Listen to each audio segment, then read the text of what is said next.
As team leaders, we all have to deal with individuals. Now, these individuals, just like ourselves, don't come as a clean sheet. They have their life, their own story that comes with them. Those stories are filled with hopefully a lot of moments of joy and fulfillment, but most likely also moments of sadness, frustrations, anger, disappointments, and so on. In this part of the course we will have a look at how all these prior experiences, these personal histories, do affect our behavior today. How sometimes people end up building walls, limiting belief systems which hold them back and paralyze them. Sometimes they misjudge themselves, overestimate or underestimate their competencies. Having said that, I don't believe it's our role as leaders to deal with that. Manage it, yes, but not solve it. We're no shrinks. We're no trained psychotherapists paid to ease the inner demons of our team members. Still, it is important to understand where people come from, where our team members stand, to understand the reasons of sometimes complex human behavior as to being able to bring everybody together into one highly functional team. This part of the course is pretty exciting. We will look at our extrinsic motivation, how the expectations of others end up influencing what we do and why we comply to that. Because yes, there is a very strong compelling reason for that. I will also be uncovering the mechanics behind this extrinsic motivation and how we as leaders can adapt our leadership style to it in order to hire and promote the right people, manage our team to unlock the 2 secret keys to employee engagement, and how to avoid pitfalls like unconscious limiting beliefs, underperformance, and its contrary, workaholics. There's a lot coming your way. Are you ready? Let's start. I've always been fascinated how we look at the world and don't see the world as it is, but as we are. Yes, you heard that right. We look at the world and see it as we are. Let me try to explain this to you. You see, it's almost impossible to get the whole picture from a situation, a story, an anecdote, a person. What our mind does is filling in the blanks so it makes sense. Let me give you an example of this. What do you see here? There's a guy in the front with his thumb up, while the rest of the team sits in the back. Good. Have a second look. What do you see? Did you see the wheelchair? So the guy might have broken his leg or foot recently and is happy that he can still go to work. Or the guy has a handicap. Maybe he's paralyzed and can't walk.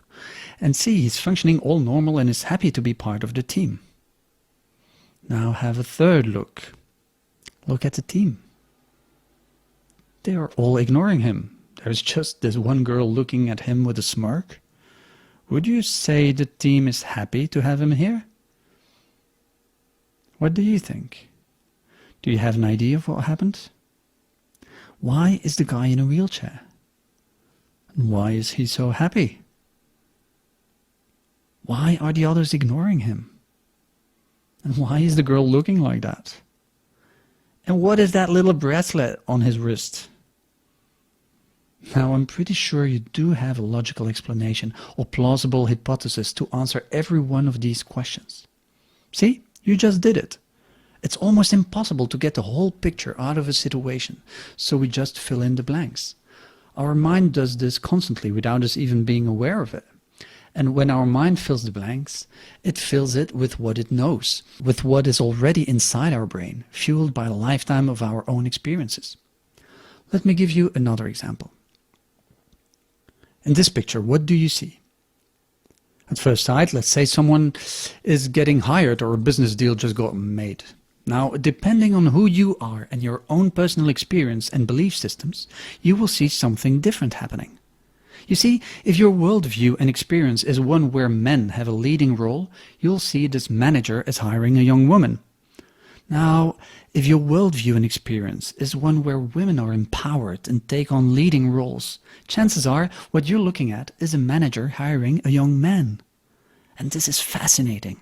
It means that whenever we jump to conclusions, those conclusions say more about ourselves than about the other person.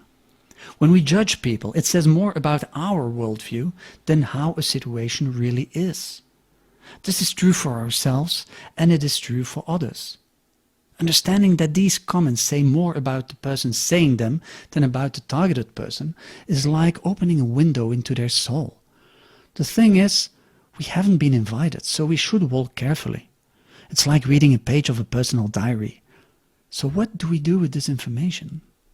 Well, there are two types of situations. The first one, the easiest one, is where an employee makes a remark that is just not done. Take the following examples.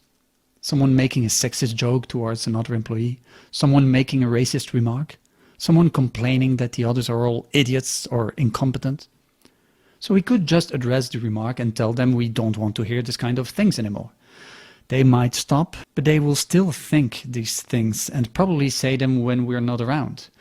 A more efficient way would be to address the belief system behind the words, and we can do that through the Socratic questioning technique. You probably know Socrates.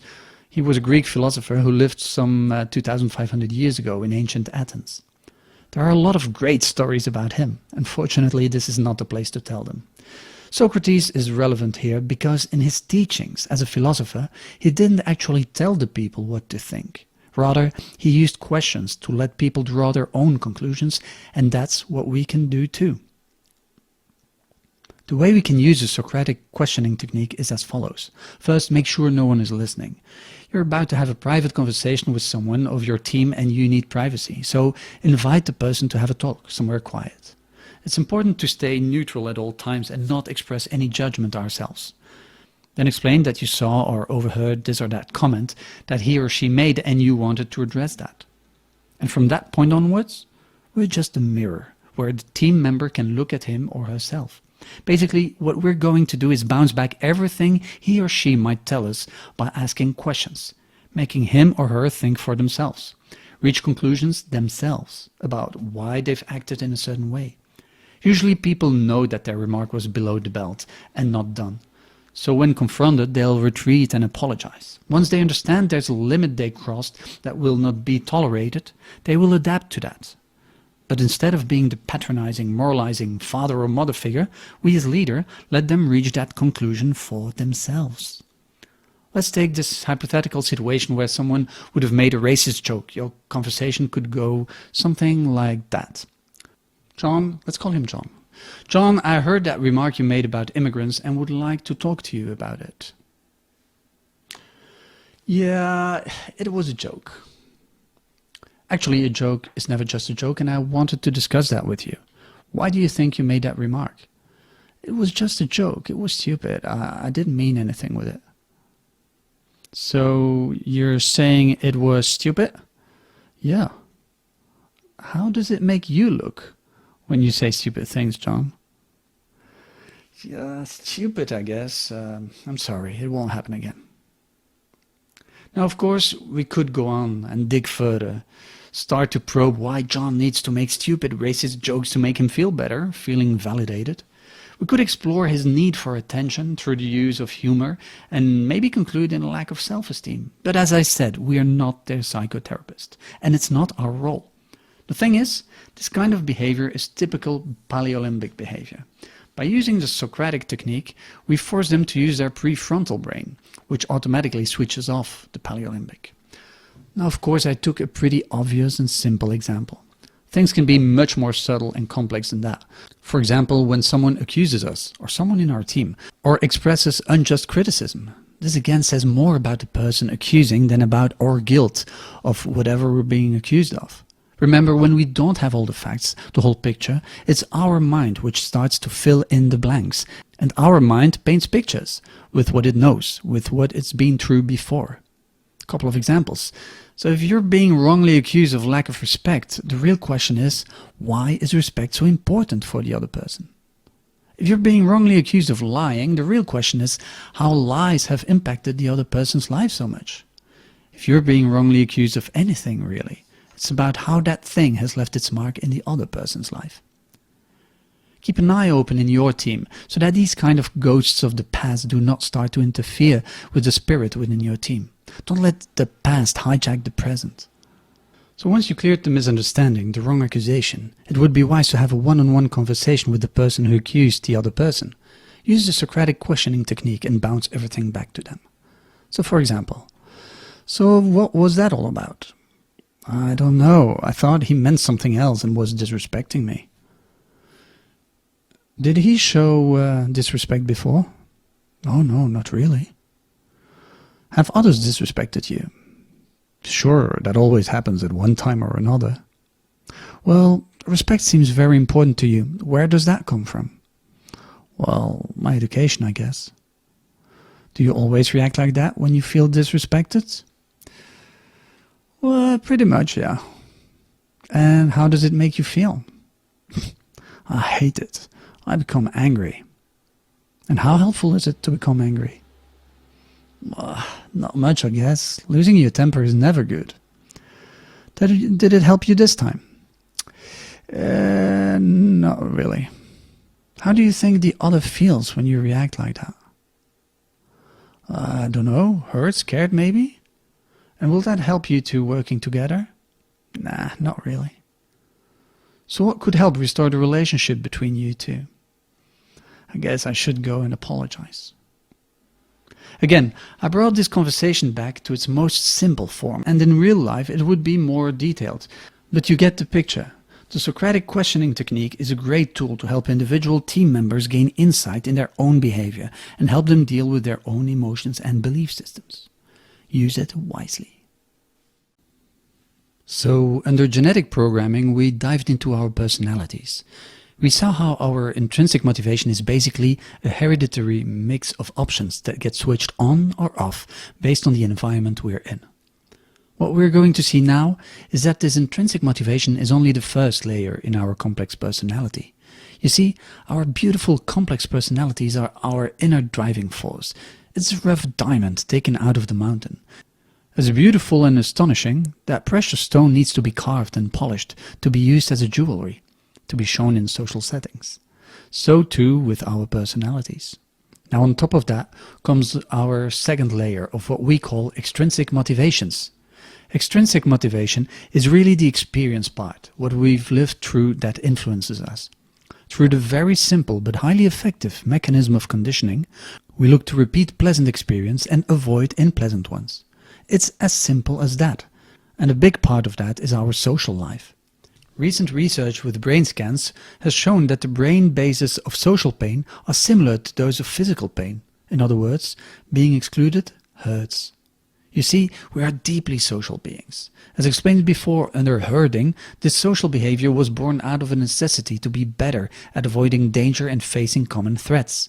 When 10,000 years ago our ancestor would walk alone in the savannah and end up face to face with a lion, our ancestor would have become lunch. When a dozen of our ancestors walked in the savannah and ended up face to face with a lion, the lion is the one who would be in trouble and likely become their next food rug. That's how we ended up on top of the food chain. Even before evolution kicked in and our brain started to grow, that's what made us strong.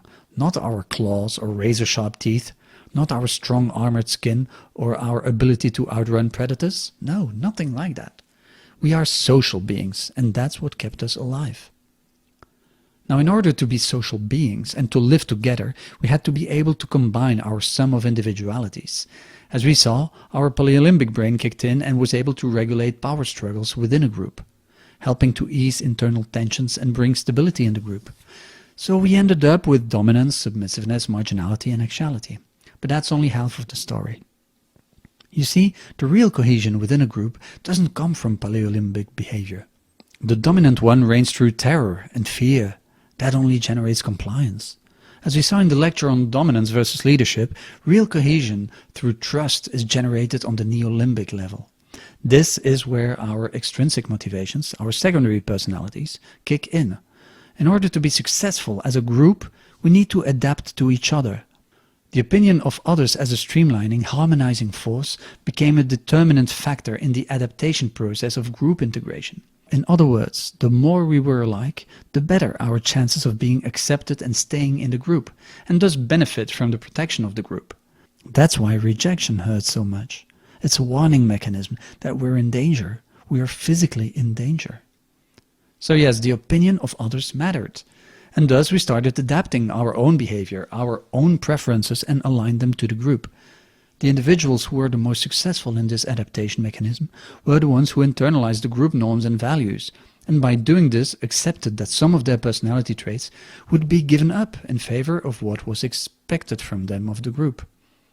Over millions of years, this social integration mechanism, also called mimetism, ended up embedded in how we function as social beings, and brought us today with the second layer of motivations, which are the extrinsic motivations. The characteristics of extrinsic motivations are as follows. They are variable. They can evolve over time. New ones can appear, existing ones evolve or disappear. The second characteristic is that acting based on these secondary personalities costs us energy. We often will have to force ourselves to do the things we have to do. Which leads us to the third characteristic.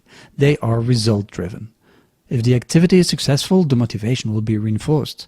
If unsuccessful, the motivation will fade away. Okay, so we have intrinsic and extrinsic motivations. How we can use that knowledge to our advantage with our teams is what we're going to see in the next lecture.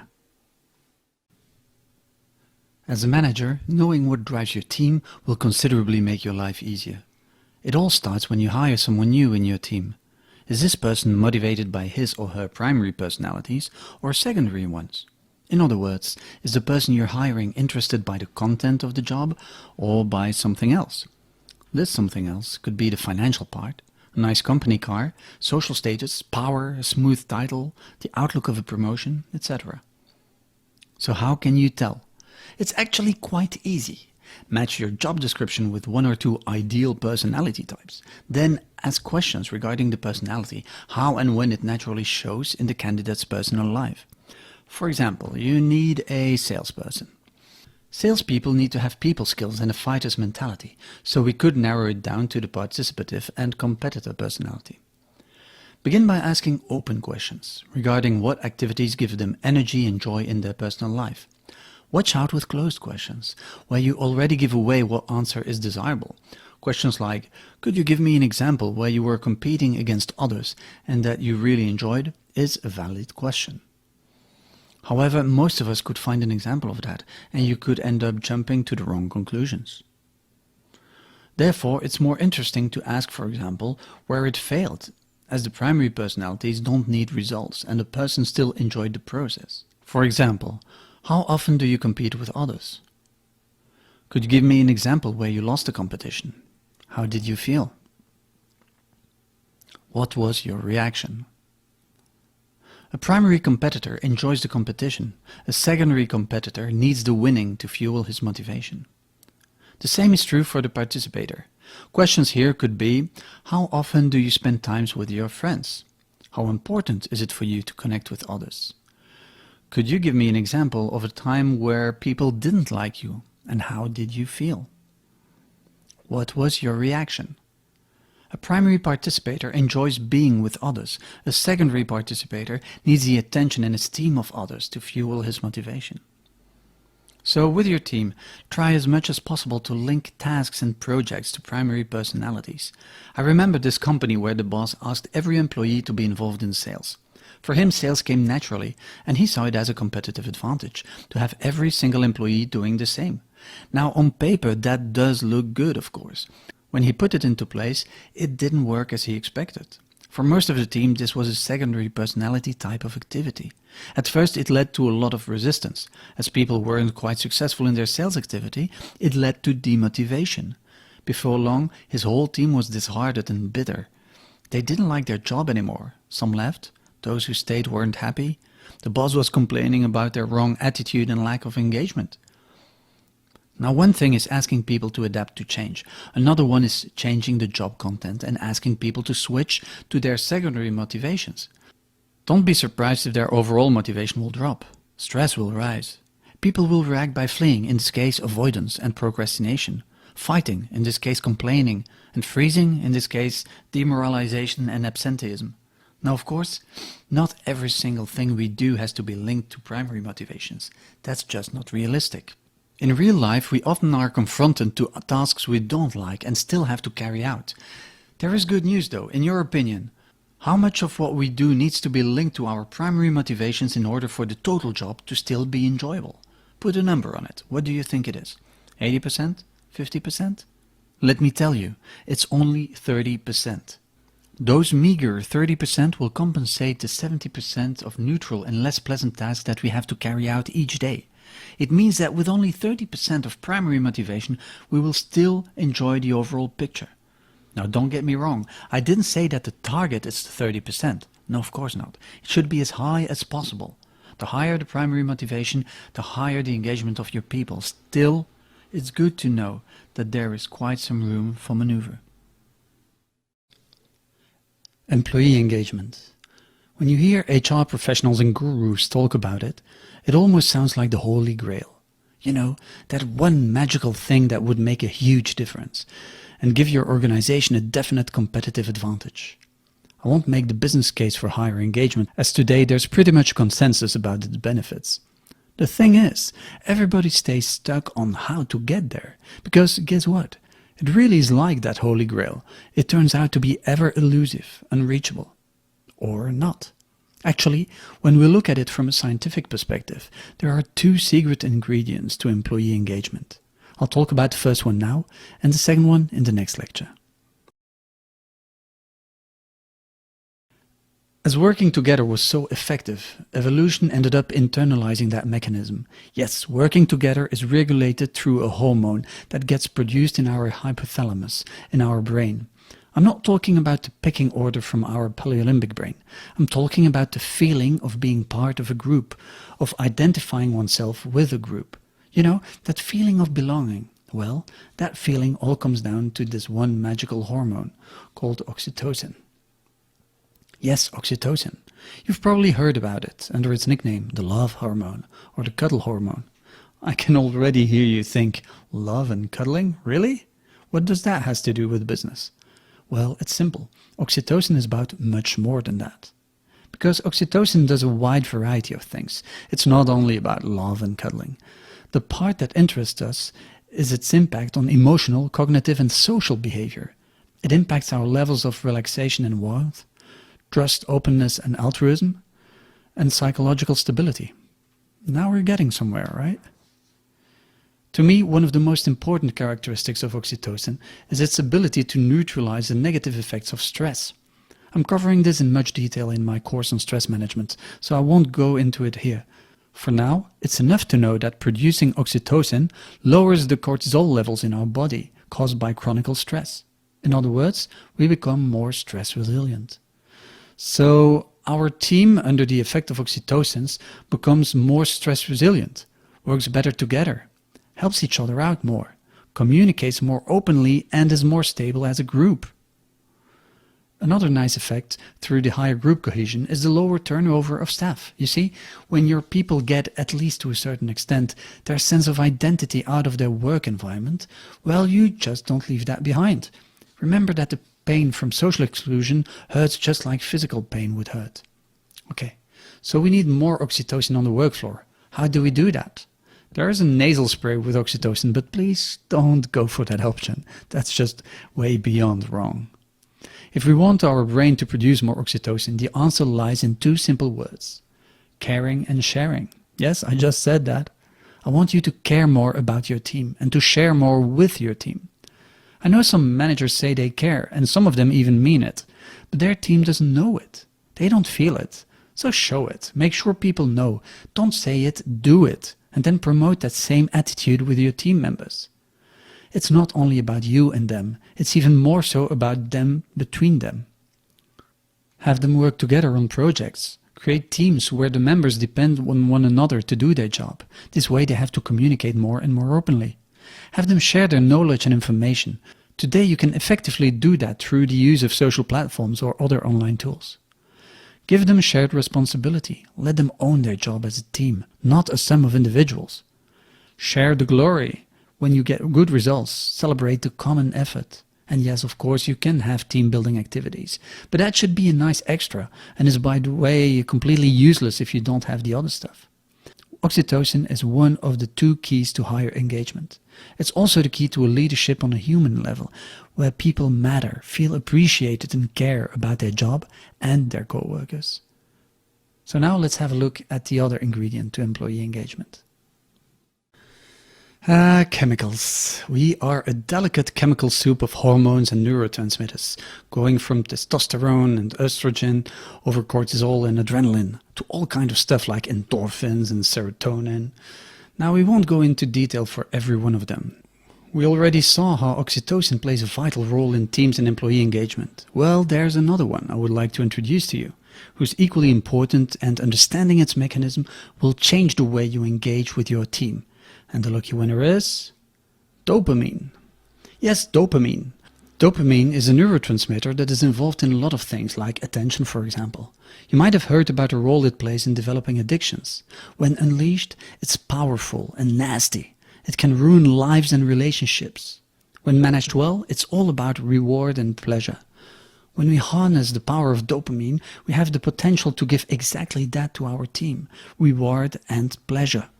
They will feel rewarded and experience pleasure doing their job. This is the second key ingredient to engagement. So how does it work? It's quite simple, actually. Every single time we have a pleasant experience, whatever that is, we get a little dopamine shot. We hear a good joke, dopamine. We solve a problem, dopamine. We have a good time, dopamine. And so on and so forth. The thing with dopamine is that it fades out. Whatever caused the dopamine shot, next time we go through that same experience again, we will get a smaller doses of dopamine. Or when you turn that around, in order to get the same level of dopamine, we will need more of whatever we were doing. This is the reason why dopamine is directly linked to addiction. This is also the reason why people become jaded over time. And there's one more thing to understand regarding the workings of dopamine, and it's anticipation. You see, every time we are close to repeating an activity that has given us pleasure in the past, we will already start producing dopamine, which will in turn make us crave that activity, the full dopamine shots. So what does that all mean for us as leaders of a team? Well, understanding these four key components of dopamine, which are pleasure and reward, fading, and finally anticipation, these have far-reaching consequences for how we deal with our team. First of all, people will need to enjoy their job. Hiring someone who will actually enjoy the tasks that will be given to him or her is vital for the dopamine release to kick in. As we saw before, 30% of tasks immediately linked to their primary personalities will be enough to compensate for the remaining 70%. But do make sure people get at least their 30%, otherwise you can just forget it. Sometimes when talking about their lack of motivation, I hear people say, "This is only my job." You know, only my job means I get my dopamine rush elsewhere. As a manager, as a leader, this means we have a problem. So yes, people need to be intrinsically motivated, but there's nothing wrong with some extrinsic motivation on top of that. My advice, keep things fun. Instead of death by PowerPoint, try to spice things up. Make meetings a time that people look forward to, instead of dreading, as is the case in most organizations. Be creative and have that dopamine flowing. We also need to understand that the job needs to evolve if we want to keep our people happy. The fading out effect of dopamine will lead very happy employees today to become bored and indifferent over time. The same people we hired who were full of joy and enthusiasm can easily turn into lifeless bureaucratic 9-to-5ers with a total lack of flexibility and proactivity. We human beings need challenges. Our brain awakens within the new. There are these competing forces within us that from one side will try to keep us safe, as we saw before, with our survival instincts, and on the other hand will push us forward, generate curiosity, will make us hunger for new things, new experiences, new challenges. And it is our task as managers, as leaders, to provide that framework where new experiences are provided. No, we're not here to entertain our team. That's not what I'm talking about. It's about gently leading them, guiding them towards exploring their own potential and developing their skills by matching new, adapted objectives for each and one of them. Adapted objectives, yes, that's the fourth point. A lot of leaders fail to make a distinction between a vision and an objective, and by doing so completely demoralize a large part of their teams. You might have heard before that we need ambitious goals to inspire our people and to get most out of them. Well, we need to put that into perspective. That is true for a vision, call it long-term goals, where people can see the total picture and adhere to an ambitious outcome. However, in everyday life, when we talk about the quarterly or yearly objectives, putting them too high will get the opposite effect. There is hard evidence to show that people, when faced with unrealistic goals, will just disengage and stop trying. An objective is meant to be met, The force of anticipation from dopamine is the driving force behind our willingness to go the extra mile. It makes us unstoppable because we know the reward is coming. It's right there at our fingertips, and once we get there, it's dopamine time. Now, to get the full benefits of dopamine on an ongoing basis, don't wait till the end of the year to get your people to reach their goals. Have them reach them all the time. Set up weekly objectives, weekly tasks, and make sure they are realistic. And I'm not talking about the static weekly goals here. Remember that jobs need to evolve? Coach your people from task to task, slowly rearranging their job description. Don't let them settle. Don't let them get comfortable. No, push them out of their comfort zone. But gently, not too much, just enough, so they stay awake and fully enjoy their dopamine rush when they complete the new tasks. And as I said before, celebrate achievements.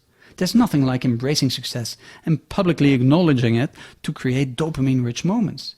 Your team will start to anticipate the next one and work towards it because that's just how dopamine works. So yes, there are two ingredients for employee engagement: oxytocin and dopamine. Oxytocin will make sure your team bonds and generates a feeling of belonging. Dopamine will make sure they'll enjoy their work and their work environment and will have them come back for more. The world as we know it is increasingly about instant gratification. From playing Angry Birds on our smartphones to individual investors behind their computer screens, buying and selling stocks in a matter of hours, overseeing how much likes our new profile picture gets, and everything in between. We want something, we take it. By constantly reinforcing this instant gratification loop, it becomes increasingly difficult to take one step back and look at the bigger picture. One of the biggest consequences of this in a professional context is job hopping. Changing jobs when the going gets tough or because a competitor is offering a slightly better salary is all about instant gratification. I recently had this whole discussion with a manager of a mid-sized company who was totally desperate about his team. He was explaining to me how he had been hiring people constantly for the last couple of years. Not so much because his team was growing, but because he had to replace people leaving. The time and energy he had to spend in getting the new guys up to speed was extremely frustrating to him. He told me he was dreaming to be able to continue with the same team for 3 years and fantasizing about all the great things he would be able to accomplish if that was the case. Instead, he felt he was constantly being pushed back to square one, having to start everything all over again. Extremely frustrating. Now, to curb instant gratification, we need to understand it. One of my all-time favorite studies is the marshmallow experiment of Walter Mischel. It stars a bunch of little kids, most of which succumb on average within 6 minutes to eating a marshmallow. Had they waited 15 minutes, they would have gotten a second marshmallow as premium. It would have been a cute hidden camera, were it not that they did a follow-up study 20 years later. What they found was astonishing. Those who successfully resisted the temptation 20 years earlier had better jobs, earned more, had more stable marriages, etc. than those who hadn't resisted. Basically, this study revealed that the ability to delay gratification is a major factor of success in life. And yes, this makes total sense. The ability to delay gratification means to do something today and reap its fruits later, as opposed to instant gratification where we expect an immediate return. So being able to delay gratification is the ability to do your homework whilst the other kids play computer games. It's the ability to stay home and study while your friends have a party. It's the ability to resist promiscuous behavior when you're already in a relationship. It is the ability to put money on the side instead of buying the latest gadgets or new iPhone. In short, it's about making a short-term sacrifice for a potential long-term gain. You know how they say, a bird in the hand is worth two in the bush? Well, when we delay gratification, we go for the bush, because we trust that somehow we'll be able to catch those two birds. Because the marshmallow experiment, in the end, is exactly about that. Trust. Trust that our current efforts will be rewarded by an even greater outcome later. In 2012, a study was conducted by Celeste Kidd, Holly Palmer and Richard Allen as a follow-up of the marshmallow study.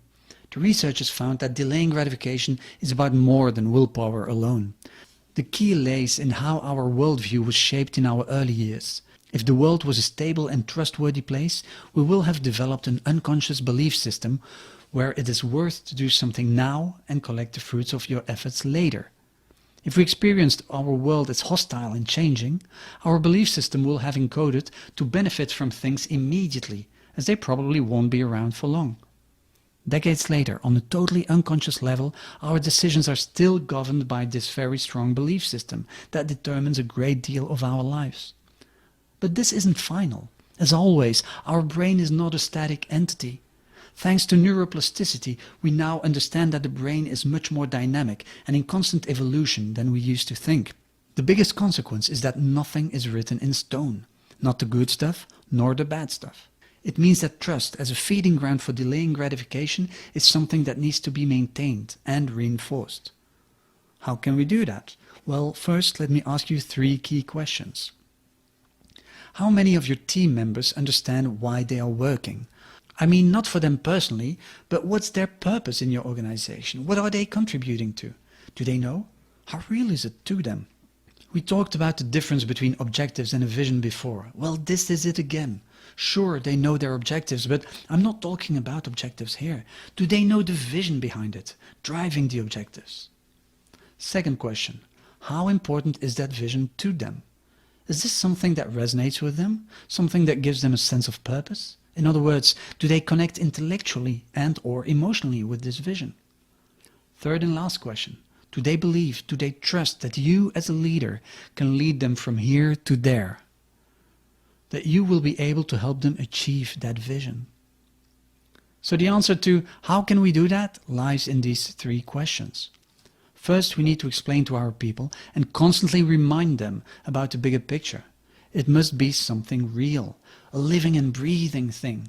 So talk about it, explain how you see that, repeat it over and over again. It's not enough to state this once and then assume that everyone is on board. Our brain works on repetition. A CEO, a friend of mine, asked me some time ago how often this should be repeated. When will they get it? The answer, never. They will never get it. Its importance cannot be overstated. And to the brain, what is repeated is true. So the more you'll repeat this, the better. Second, we need to discuss this with our people.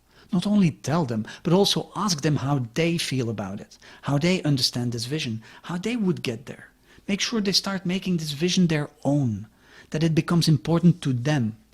It's not enough to make a team building day once a year where you do one exercise about this. No, talking about it informally, discuss it over lunch, during a coffee break, but also during meetings. Let them express their feelings about it and make it their own. Last but not least, we will have to earn their trust. And trust is like a picky, arrogant, upclass potential partner you have set your mind on. It will take a lot of work to conquer him or her, and one little misstep and we'll lose them forever. Trust is about putting your money where your mouth is. It's about being coherent. When we promise something, we have to deliver. It's about choosing sides and standing up for our team.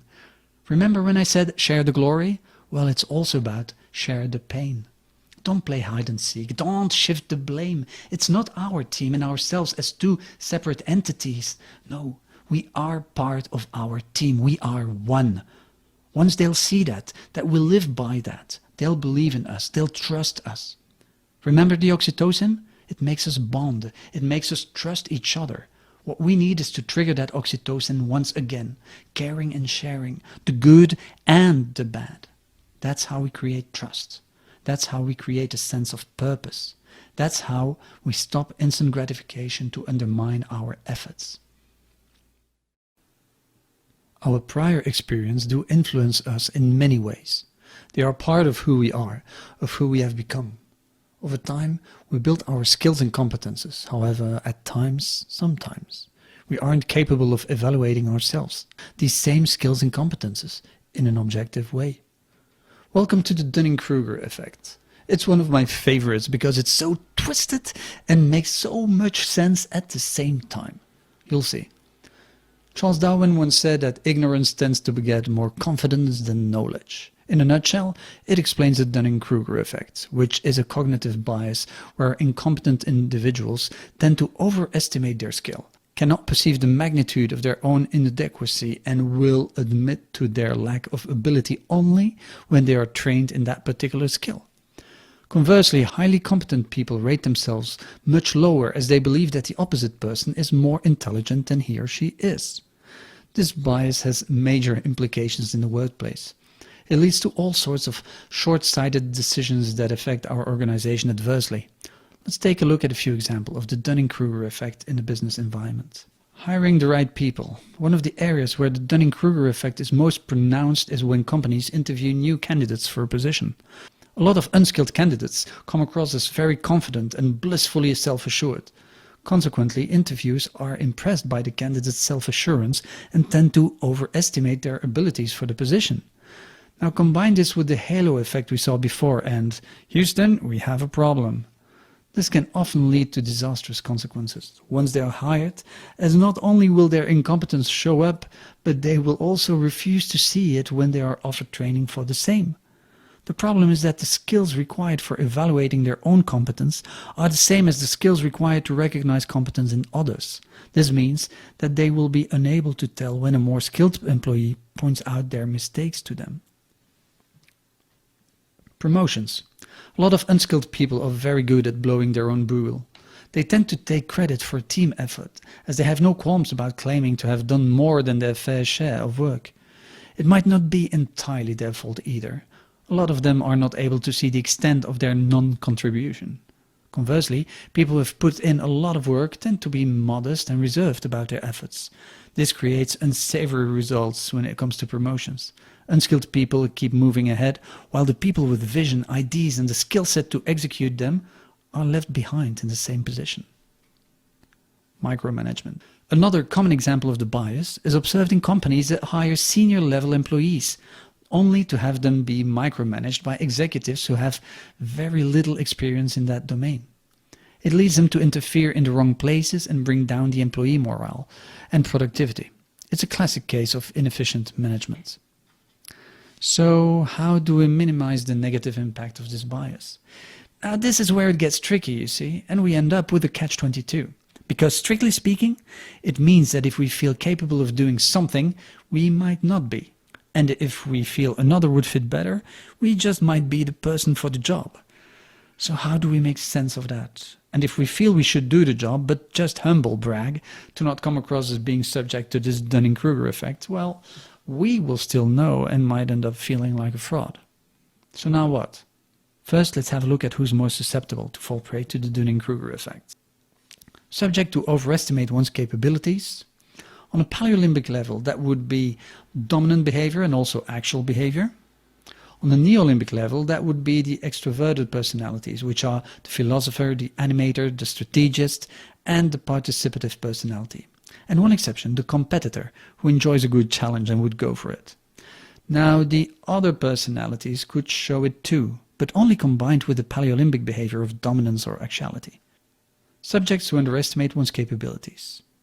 Well, here it's exactly the contrary. On a Paleolympic level, we will find a submissive and marginal behavior. And on a Neolympic level, that would be the introverted personalities, which are the innovator, the administrator, and the supportive personality. So here we have a list of usual suspects. Good.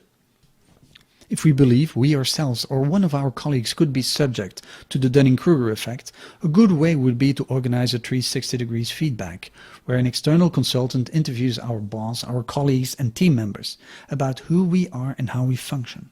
It's quite confrontational and demands real valor to go through this process. But then again, if it's done right, it's the best way to know where we stand. In an organization with open communication, this should be part of the standard operational procedures. In more closed organizations, this would be perceived as a total threat. So how do you think this would be received in your organization? Now, when it comes to looking at our team and having to evaluate their performance, the same logic applies. Knowing what others think can give us invaluable information from another perspective that we might have overlooked. Asking team members of each other how they would describe and evaluate their professional relations with each other help us get closer to a total picture. Another way to get a more objective picture is by using measurable standards for evaluating performance, going back to the goals and projects we've set up together and evaluating how they were met or conducted will help us get a more accurate prediction of how someone would handle a new task. If we haven't worked with a person before, interviewing several people who have simply becomes a must. Yes, the good old reference. If we don't want bad surprises in the future, it's good management to include checking them in our standard hiring procedures. And if despite all our precautions we still get someone who oversells himself and can't deliver, there's always the option to help that person to become aware of its shortcomings and help him or her develop the skills and competencies necessary to outgrow this Dunning-Kruger curse. We saw before how dopamine is an important part of addictive behavior. When we do something we enjoy, we're looking to repeat that, and each time we repeat it, we need more of the same to get an equal dopamine shot.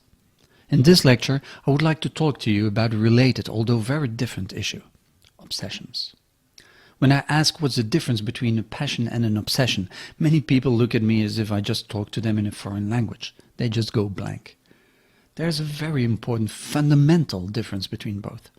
There where passion is about seeking to repeat a pleasant experience, obsession is all about seeking to relieve an unpleasant one. And there's a mechanism behind the obsessive behavior. If I simplify a bit, basically we're trying to avoid an unpleasant experience, and by doing so we overcompensate by behaving in an obsessive way. Okay, interesting fact. Why am I telling you this? Well, turns out that obsessing and overcompensating happens also on the work floor, and that results in, yeah, you got it right, workaholism. Workaholism is often welcomed by the people leading an organization. They see how some individuals become much more involved, work longer hours, and basically dedicate a much larger portion of their existence to their work. Of course, that leads to an increase in productivity and results. It's only natural that managers and directors give a standing ovation to that kind of performance. Here's the thing, we shouldn't. Why? Short answer: this kind of overcompensating sets an unhealthy productivity standard for others. It creates resentment and isolates the workaholic, and most important of all, it leads straight to a burnout. Long answer: the compensation mechanism is something our mind came up with to deal with several types of difficult situations. It's a solution to a problem, and as with everything, it's meant to be used wisely. If we overdo it, as with overcompensation, we basically burn our engines. We start tapping into our reserves, and once there's nothing left, well, everything collapses, and we're out for months to recover from that crash. That's the burnout. During the period the employee is overdoing it, he or she is basically physically and mentally fleeing from something else, keeping busy so he or she doesn't have to face their problems elsewhere. That might work temporarily, but it is by no means a healthy situation that should be glorified by employers.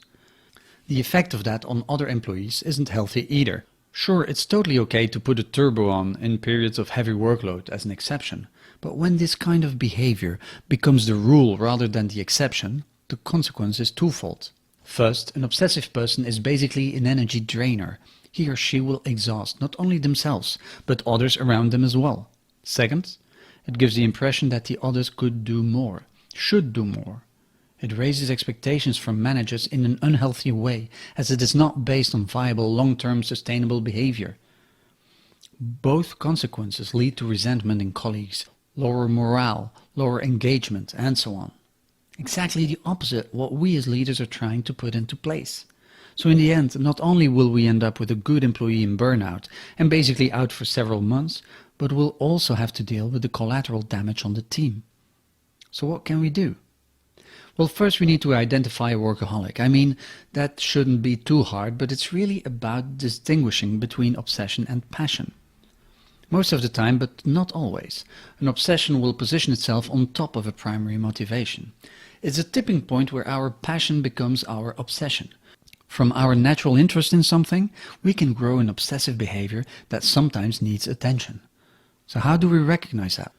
When does passion become obsession? Remember how we feel joy with our primary motivations. Here, no such thing. There is no satisfaction. It's never enough. Whatever we do, whatever brilliant success we obtain, we will still feel hungry and want more. It's like having 30 pairs of shoes and still wanting more. It's getting a raise and already thinking about the next one. It's like winning a gold medal and feeling depressed because there's nothing higher than that. This eternal dissatisfaction is something to watch for.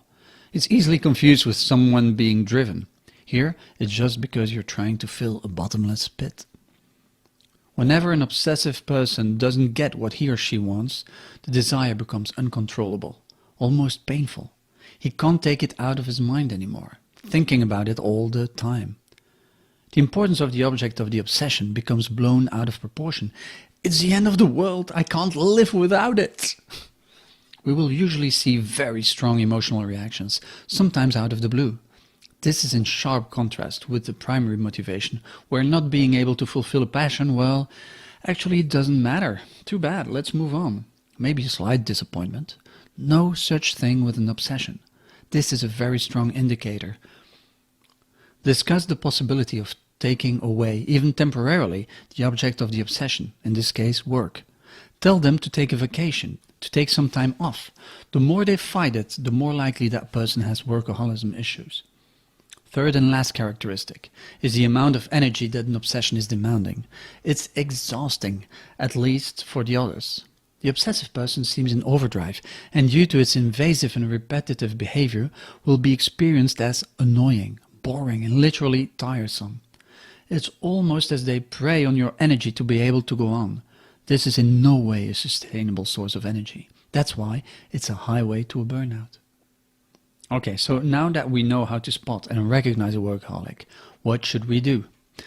As I said before, we're not their therapist, so it's not our role to try to cure them or solve all the issues they might be facing.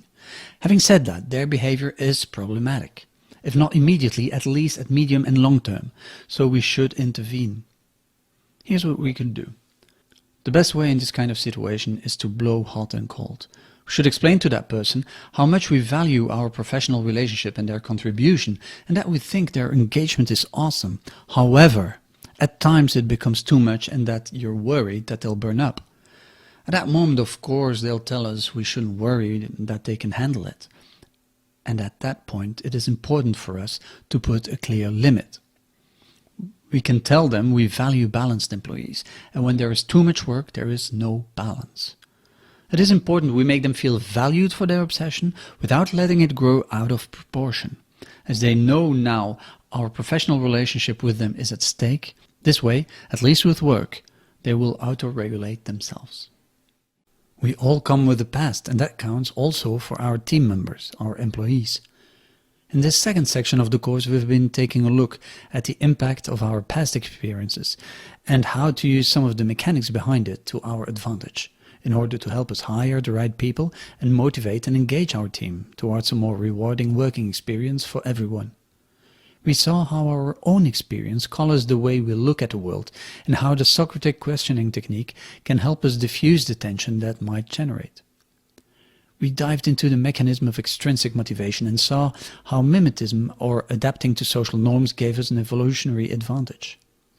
That brought us to the two secret ingredients of employee engagement. Remember which they are? Yes, the chemical stuff. Oxytocin and dopamine. Oxytocin has our team bonding and creating an identity as a group, whilst dopamine, if managed well, generates a sustainable high in employee satisfaction.